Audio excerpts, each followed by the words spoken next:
é um assunto que talvez vocês aqui no curso técnico que vocês estão fazendo, vocês devam lembrar alguma coisa, né? O nome o nome do conteúdo é agropecuária. Talvez tenha alguma coisa a ver com o curso que vocês vejam, né? Mas enfim, a gente vai dar uma olhada um pouco mais geográfico para o tema, abordar alguns termos que são ditos, né, dentro desse mundo, enfim, fazer algumas colocações necessárias, certo? Quando a gente fala em agropecuária, né, a gente está falando a teoria e prática da agricultura e da pecuária considerando suas relações mútuas. Geralmente uma está associada à outra, né? É difícil tu ter uma pecuária sem ter uma produção agrícola junto a ela. Hoje, claro, hoje já é mais possível, mas antigamente não teria, né? Porque tinha que alimentar o gado, enfim. Né? Mas hoje com as relações comerciais não há tanta relação assim. Ainda existe, né? Ela já foi muito mais forte, mas hoje não há mais tanta relação assim. Né? Atividade ou indústria simultaneamente agrícola ou então, né, e pecuária. Bom, o que eu estou querendo colocar aqui para vocês é que a gente está falando basicamente de uma questão econômica dos dias atuais. Né? Quando a gente fala agricultura e pecuária, a gente está falando em obtenção de lucro, sim. Né? Ah, mas eu planto por subsistência. Esses são os raros exceções, né? Ou até mesmo quando a gente fala em agricultura de subsistência, lembra muito mais questões históricas. Certo? A gente lembra a questão da evolução da humanidade, né? Quando o homem inventou a agricultura entre 15 e 10 mil anos atrás, sim, era uma questão própria de sobrevivência. Com o passar do tempo, a evolução do plantio, a evolução do cuidado com os animais, tudo isso trouxe o acúmulo, né? E propriamente vem a história aí junto até mesmo do capitalismo, né, mais adiante, né, as maiores quantidades de reservas e tal, capacidade de troca, relação de poder por ter mais coisas acumuladas, mais bens acumulados, mais alimentos, mais carne e assim por diante, né. Enfim, né, em todo esse processo aqui, a gente sabe que a agricultura e a pecuária se tornaram sim questões totalmente econômicas, ok? Raras exceções, né, voltadas mais às questões históricas ou algumas questões pontuais de algumas famílias que vivem basicamente da agricultura de subsistência, certo? Ao trazer esse quadrinho aqui para vocês, eu lembro um livro, né? Trago uma dica de livro aqui, né? Um livro meio extenso, 400 e poucas páginas, certo? Uma breve história da humanidade, sabe? Mas ele é interessantíssimo para fazer uma leitura, né? Ele é bem fácil de ler, né? Com boas colocações, com questões até mesmo assim, digamos, com um pouco de sátira com a relação que acontece nos dias atuais, né? Mas todo o processo de evolução do homem, né? Envolvendo então aí também a própria evolução da agricultura e tudo mais. Ok, gente? Bom, a gente sabe que no meio desse caminho da evolução do ser humano, a gente tem a Revolução Verde, né? Aquela agricultura que foi inventada há 10 mil anos atrás, entre 15 e 10 mil anos atrás, não é propriamente uma agricultura moderna, né? A gente sabe que a agricultura passou e continua passando. Ó. Nunca esqueça que esta revolução, a Revolução Verde, aconteceu, né? E continua acontecendo. Aliás, a gente já falou de Revolução Verde quando a gente falou da teoria populacionista de Thomas Malthus, né? Lembra que ele falou que uma hora o alimento no mundo não ia conseguir suprir a necessidade pelo tamanho da população? Enfim, a gente sabe que na verdade aconteceu uma Revolução Verde, né? Um pouco depois ali, quase que junto com a Revolução Industrial, né? Ela continua acontecendo essa Revolução Verde, que é esse emprego do conhecimento, né? Mais habilidades, tecnologias, enfim, né? Pesquisa no laboratório, tudo isso que trouxe, engenharia genética, né? A gente vai lembrando e vai falando no meio. Mas tudo isso que trouxe a produção a aumentar muito nos últimos 100, 200 anos. Agora, de ano a ano, a gente sente essa evolução, né? Enfim, não só na agricultura, mas como também na pecuária, né? As melhorias genéticas, né? O cruzamento de espécies e assim por diante, traz consigo aí toda essa produção que hoje, a gente já falou nisso aqui também, hoje a produção de alimento no mundo seria suficiente para alimentar o mundo inteiro, né? A questão que o mundo, a gente tem números aí de pessoas que passam fome, não é pela questão da falta de alimento em si, da produção de alimento, mas pela falta de dinheiro para comprar. Aí a gente tem que envolver a questão da desigualdade social, né, e o problema da distribuição de riqueza no mundo. Certo, gente? Bom, a gente entra agora na classificação da agropecuária de acordo com os métodos utilizados. Ó. Eu estou usando aqui para vocês, sempre acompanhe o mouse lá no cantinho lá. Ó. Modo extensivo. Pelas imagens que vocês estão vendo aqui, o modo extensivo ele é o modo mais rudimentar. né? Ele é um modo mais... não sei se dizer para vocês se a palavra antiquado seria correto. Seria antiquado de acordo com as técnicas que já existem nos dias atuais. Mas naquela época era o que existia. E tem gente que ainda continua praticando modo extensivo. O que é o modo extensivo?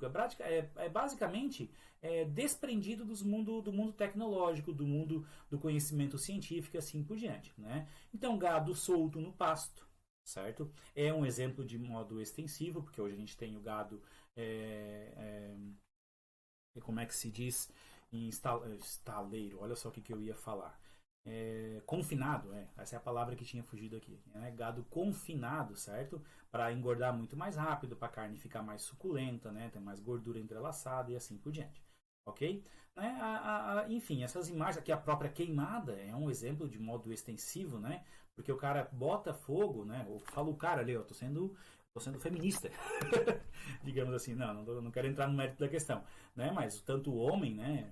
Vamos usar sempre a figura do homem quando a gente engloba então tanto homem quanto mulher, coloca o fogo lá para facilitar, só que ele não sabe que no momento que ele coloca o fogo para aumentar a sua área de plantio, ele também está queimando os nutrientes da terra, né? Então, digamos que o modo extensivo é aquele modo mais rudimentar. Se eu tenho o modo rudimentar, eu tenho então o modo mais intensivo, o modo mais atual, mais tecnológico, que envolve muito mais conhecimento. O gado confinado, né? O emprego de tecnologias, o emprego de maquinário, certo? Tudo isso faz com que a produção aumente muito em quantidade e também em qualidade, certo? Então hoje, no Brasil, digamos assim, a gente vai ter uma aula posterior só sobre agricultura e pecuária no Brasil.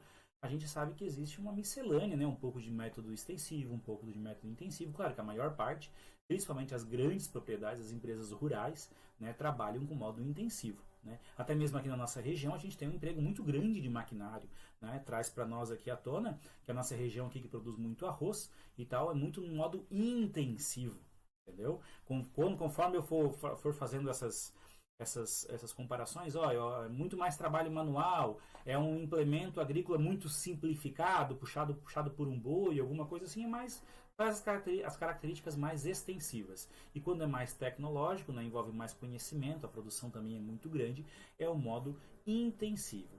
Só tomem cuidado, porque a gente tem umas classificações diferenciadas, como essa que eu estou mostrando aqui para vocês. Já ouviram falar da agricultura de jardinagem? É muito comum na parte oeste da China, também ali onde tem o Vietnã, Laos, enfim, Bangladesh, esses países, a agricultura ali é muito forte, principalmente na risicultura, né? A produção de arroz. Enfim, vocês podem notar, não sei se vocês já viram em algumas aulas específicas sobre essa cultura, né? Como ela é bonita de se ver, digamos assim. Daí que vem a palavra jardinagem, né? O jardim, a gente tem que planejar, né? Então, na verdade, é uma agricultura muito planejada de acordo com o relevo onde ela é plantada, onde as máquinas grandes não conseguem entrar, são máquinas menores, né? Então, traz a característica de ser um trabalho muito manual, ok? É um trabalho muito manual, mas que tem uma grande produção. Aí é que ela diverge um pouco entre extensivo e intensivo. Por quê?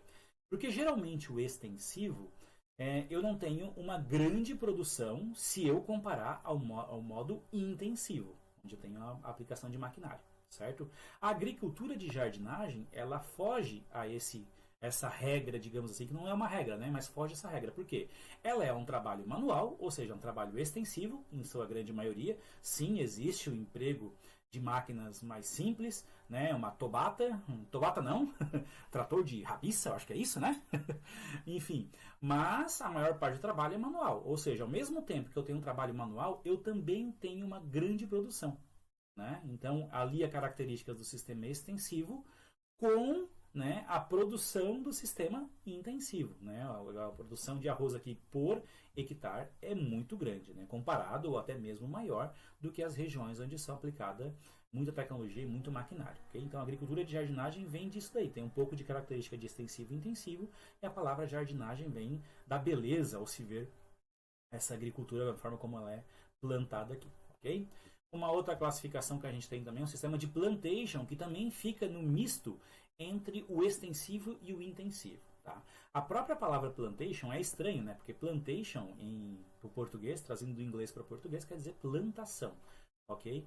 Esse sistema de plantation é quando os países colonizadores, né, implantaram então nos países colonizados um sistema de agricultura próprio para exportação. O que foi feito com a cana-de-açúcar aqui no Brasil, né? O que está sendo feito com as plantações de laranja na região de São Paulo, sul de Minas Gerais, norte do Paraná, enfim, né? Onde existe um tipo de agricultura específica para exportação. Passa por um processo de qualidade para ser exportado, aquilo que não oferece a qualidade suficiente para ser exportado acaba sendo consumido no mercado nacional. Certo? Aqui só para dar o exemplo para vocês, né? Hoje o maior exemplo que a gente tem de sistema de plantation no Brasil é a produção de laranja, né? Especialmente para exportar o pó, né? Para fazer o pó para exportar especialmente para os Estados Unidos, né? O que aconteceu também com a gente quando tinha a cana-de-açúcar, né? Era um sistema de plantation também. O sistema de plantation, como eu falei para vocês, ele também tem essa questão da agricultura de jardinagem, onde a gente tem um misto entre método extensivo, muito trabalho manual, né? Principalmente a questão da colheita feita pelos boias frias, certo? E tal. E envolve um pouco de tecnologia também, ou às vezes muita depois da colheita, né? E no processo aí de qualificação, sistema aí de transformar o suco em pó e assim por diante, que já vai para o método intensivo, tá? Então o sistema de plantation ele fica nesse intercalado entre esses dois aí também, ok? Bom, como eu falei em sistema de plantation, uma característica do sistema de plantation ele é típico de latifúndio. Vocês obviamente já escutaram falar essa palavra, assim como já escutaram também minifúndio. Muito fácil, certo? Latifúndios são grandes propriedades rurais, né? Propriedade rural é aquilo que se afasta de uma característica urbana, né? Basicamente na mente de cada um aí é fácil lembrar o que é uma visão de um ambiente rural na cabeça de cada um, certo? E a gente também tem o minifúndio, que seriam pequenas propriedades rurais. A partir de quando que é minifúndio? A partir de quando que é latifúndio? Até quanto é considerado minifúndio para daí passar latifúndio? Isso aí não existe uma regra. Existe sim um padrão de comparação local. Digamos que a maioria das propriedades aqui na região de Santa Rosa do Sul tem 15 hectares. Se tem alguém que tem 80 hectares, eles já vão dizer que aquele cara é latifundiário. Mas 80 hectares para um proprietário de terrenos de soja, por exemplo, de área de soja, lá no centro-oeste, não é nada. É um quintal. Certo? Lá tem gente com muito mais de milhares de hectares, um proprietário só. Então depende onde está localizado, a gente chama, né, de acordo com aquela realidade local, o latifúndio ou minifúndio, né? Basicamente isso aí, beleza, gente? Bom, já que a gente falou de latifúndio e minifúndio, e eu falei a palavra hectare, vocês também que vivem nesse mundo, né, já devem ter visto por aí, esses dois tipos de medidas aqui, ó, o are e o hectare, né? O hectare é expresso pela sigla HA. O que é um are? É uma área de 10 metros por 10 metros, ou seja, 10 vezes 10, 100 metros quadrados. Um hectare, que é a medida mais comum utilizada na agricultura, na pecuária brasileira, para medir as propriedades rurais, é equivalente a 10 mil metros quadrados. É uma área de 100 metros por 100 metros, certo? O que eu fiz aqui do lado aqui, ó? Acompanha o mouse lá onde está circulando. Tá vendo o campo de futebol aqui, ó? Esse é o padrão da FIFA, do tamanho de campo de futebol. Eles podem ser um pouquinho maiores, mas essas são as medidas máximas que o campo de futebol pode ter, se eu não me engano. Até talvez possa ser um pouco mais largo, mas é 100 por 65. Essa é a média do tamanho do campo de futebol padrão internacional, padrão da FIFA, né? 100 por 65. Ou seja, se eu acrescentar mais 35 metros na largura, vira um hectare, porque vira 100 por 100. Por que eu fiz isso? Porque, na verdade, é para passar para vocês uma ideia de quanto que é um hectare. Porque, por exemplo, eu tenho 4 hectares. Aí a pessoa diz assim, tá, mas 4 hectares... 4 hectares são 40 mil metros quadrados? Mas peraí, não estou conseguindo imaginar o tamanho dessa área na minha cabeça. Aí diz assim, sabe o tamanho do campo de futebol oficial? Todo mundo tem mais ou menos essa ideia do tamanho de um campo de futebol. Então, é um pouco maior, né? E multiplica por 4, no caso, né? Um pouco maior que um campo de futebol e multiplica por 4, que daí passa uma ideia do tamanho da propriedade para a pessoa. Ok, gente? É isso aí, certo? Além do are e do hectare, existe uma outra medida que é um pouquinho mais complicada, chamada módulo rural, e eu não poderia deixar de falar isso aqui para vocês, tá? O módulo rural é uma unidade de medida agrária expressa em hectares, certo? E que permite estabelecer uma comparação mais adequada entre os imóveis rurais, levando em consideração outros atributos do imóvel, além de sua dimensão. Esses atributos estão relacionados especialmente às qualidades econômicas que podem ser extraídas daquela área. Aí é que está. A questão que a gente tem aqui Tá passando o carro da laranja agora aqui. Laranja docinha, docinha, docinha, regada com mel e adubada com açúcar. Daqui a pouco vai vir, tá? Então, olha só. O que é um módulo rural? Presta bastante atenção, né? Larga tudo aí e presta atenção no que o professor vai falar agora para vocês. O módulo rural, ele é diferente de uma cidade para outra. Ele não é o mesmo padrão para o estado e ele não é o mesmo padrão para o país. Tudo depende da região que se encontra aquela cidade. Por exemplo, um módulo rural em Santa Rosa do Sul, provavelmente ele deve ter menos hectares do que um módulo rural em Cambará do Sul. Por quê? Porque, como vocês viram aqui, o módulo rural é expresso em hectares, né? Então, dentro daquela propriedade rural, digamos que em Santa Rosa do Sul, o módulo rural seja 5 hectares. 5 hectares é o suficiente para uma família tirar seu sustento naqueles 5 hectares. Por quê? Porque tem uma área boa de plantio, uma área boa para criar um gado, alguma coisa assim, porque aquele terreno facilita o cultivo ali. Se eu ir para Cambará do Sul, pode ser que o módulo rural passe de 5 para 20 hectares. Porque lá o solo ele é mais pedregoso, o solo ele é mais pobre em nutrientes, porque ele é mais fino, ele não erodiu, ele não tem tantas qualidades assim para a plantação, né? Ele é um pouco mais difícil de extrair riqueza daquele solo. Então lá, para eu conseguir extrair a mesma riqueza que eu extraio em 5 hectares em Santa Rosa do Sul, eu vou precisar de 20 hectares em Cambará do Sul para retirar essa mesma riqueza, entendeu? Por isso que o módulo rural ele varia muito de um lugar para o outro e tem a ver também com as questões econômicas daquele lugar. Porque além dessa questão do tamanho da propriedade, tem também que ver a renda per capita. Porque o módulo rural ele tem que atender o lucro suficiente para completar a renda per capita comum daquela cidade. Digamos, a renda per capita em Santa Rosa do Sul, a renda por pessoa é de R$ 1.300 por mês. Ok? Em Cambará do Sul, vou chutar que seja 1.100, né? Seja aí 200, de 1.300 passa para 1.100, certo? Ou seja, também tem que levar isso em consideração. Por isso que o módulo rural tem que prestar muita atenção, tá? Porque ele pode variar o tamanho de um lugar para o outro, porque depende da questão econômica, né? A renda per capita de cada região, e também de como é a geologia daquele solo, de como é o relevo, ver se ele vai conseguir extrair riqueza naquela propriedade, na forma como ela é apresentada. Ok, gente? Bom, um outro termo muito usado no mundo agropecuário é o agronegócio. O agro não para e assim por diante, como a galera gosta de falar, agro é tudo, agro é pop, agro é tech e assim por diante. Bom, agronegócio nada mais é do que, né? Bom, eu vou ler aqui que fica mais fácil, né? O agronegócio, que atualmente recebe o nome de agrobusiness, né? Business em inglês é negócio, corresponde à junção de diversas atividades produtivas que estão diretamente ligadas à produção e subprodução de produtos derivados da agricultura e pecuária. Tudo que tem uma ligação direta com a agricultura e pecuária fazem parte do agronegócio. Então, o cara que trabalha na agropecuária faz parte do agronegócio. O cara que vende o trator faz parte. A indústria de trator faz parte do agronegócio. O produtor, obviamente, né, o mais diretamente ligado ao agronegócio. Então, sempre que se fala essa palavra agronegócio, é todo o mundo comercial, né, a relação de trocas aí de capital e de bens e tal, que acontecem em virtude do mundo da agricultura ou então também da pecuária, ok? Uma palavrinha que vocês talvez já tenham escutado, né? Mas vamos aqui falar também, é o termo commodity. É um termo em inglês, que commodity em inglês, traduzindo para o português, quer dizer mercadoria, né?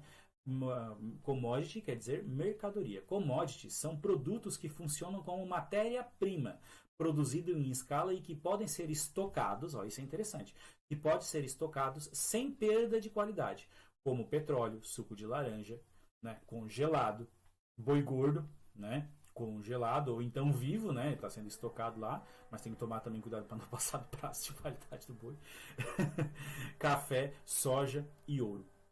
Enfim, existem diversos outros, né? Commodity vem do inglês, originalmente tem o significado de mercadoria, certo? Por que ele tem essa característica, o commodity, né, de poder ser armazenado? Porque ele pode ser negociado, certo? Lá na Bolsa de Valores, quando se fala em Bolsa de Valores, se fala, o preço do arroz está tanto, porque de acordo com a comercialização, e sempre se imagina o arroz com a mesma qualidade da matéria-prima. Depois que ele passar pelo processo de beneficiamento, tanto o arroz, quanto o suco de laranja, quanto a carne, quanto todo o outro, vai ter uma outra qualidade depois de passar pelo processo. Mas a matéria-prima em si, ela é considerada pelo mundo do negócio, tudo com o mesmo padrão. Apesar de o produtor achar que o meu arroz é melhor que o do outro. Sim, isso acontece, obviamente, é melhor produzir e tal, né? Mas na hora de comercializar, a gente sabe muito bem que não é bem assim que funciona, certo, gente? Só tem outras características aí que envolve, que é a presença de umidade, né, falhas e assim por diante. Mas enfim, o commodity nada mais é do que o produto no seu estado natural, no qual ele pode ser estocado e vendido posteriormente. Certo, gente? Então, hoje é isso, né? A próxima aula sobre agricultura e pecuária no Brasil, né? A gente falando aí de alguns problemas ambientais. Eu já trago aqui como complementação dessa aula um videozinho desse canal aqui que é o Minuto da Terra, que na verdade não é 1 minuto, são 3 minutos de vídeo falando sobre o problema do agronegócio em relação aos efeitos ambientais, certo? Obviamente, né, gente? Tudo tem efeito, por mais que a pessoa queira ser, digamos assim, natureba e assim por diante, vai ter uma consequência, o planeta vai reagir de alguma forma, né? E mais adiante, depois das férias de janeiro, aí, final de dezembro, início de janeiro, depois é que eu vou passar o link no qual a gente vai ver esse vídeo aqui, ó. Então as aulas até vão ser um pouco mais curtas, porque esse vídeo tem praticamente 2 horas e ele é essencial para entender todas as questões ambientais, não envolvendo só a agricultura, não envolvendo só a pecuária, mas também envolvendo a industrialização, também envolvendo o consumismo, também envolvendo a urbanização, ou seja, todos os conteúdos que a gente foi trabalhando ao longo do ano aqui no 2º ano do ensino médio. Beleza? É isso. Então o link desse videozinho aqui vai estar aqui na descrição do vídeo e o home vai ser só mais adiante no retorno das férias de verão. Certo, gente? Um abraço.